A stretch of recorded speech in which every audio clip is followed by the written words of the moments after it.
Dear Japan, you've fascinated and bewitched the West for many years, through your cultures of respect and obedience, through your technological advances, and the beauty of your landscape.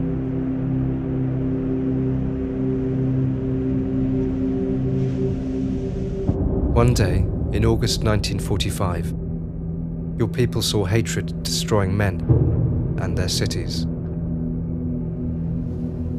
and the respect and obedience disappeared in an instant before the face of death. Facing everything, you woke up, and then there remained your grace. The grace of your mountains who set themselves up in the middle of nowhere. The grace of your fields and your greenery so beautifully borrowed by Miyazaki. And your futuristic cities, which make you oscillate between past and modernity. Beloved country, you know, yet you remain discreet. It took another disaster for the world to remember the Japanese people. As with Kobe, in 1995, where you returned to the headlines. But this time, Japan, the consequences will be quite different. In a few years, we will be talking about Fukushima in the same way that we talk about Chernobyl today.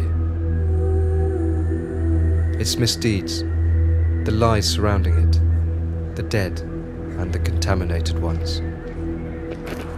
When the disaster occurred, the world's eyes were on you, with shocking images that came along, as well as with numbers of casualties, even more terrifying.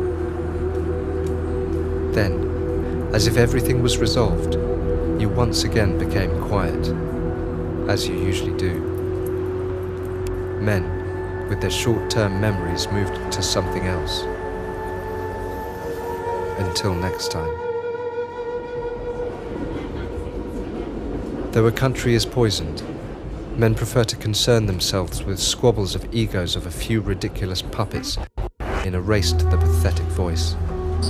Awareness, a matter that environmentalists have failed to broadcast.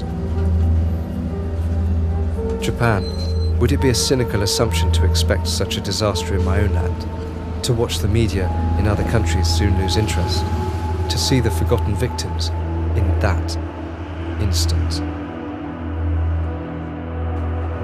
Selfishness brings darkness, and man is not good at being human anyway.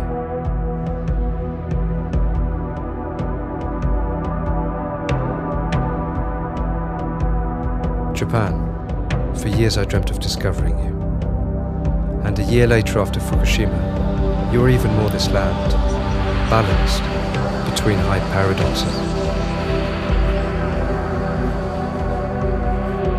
And in the spring of Sakura, nightingales sing, lulled by the sweet sense of growing radioactivity. And your children learn to count in microsieverts. And your fish are still fresh, apparently.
behind this Shinkansen's window, I just wonder,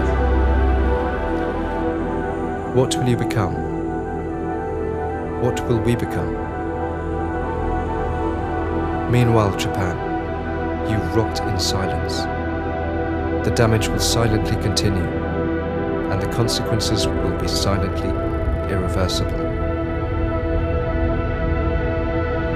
Stop the silence. Stop the nuclear threat.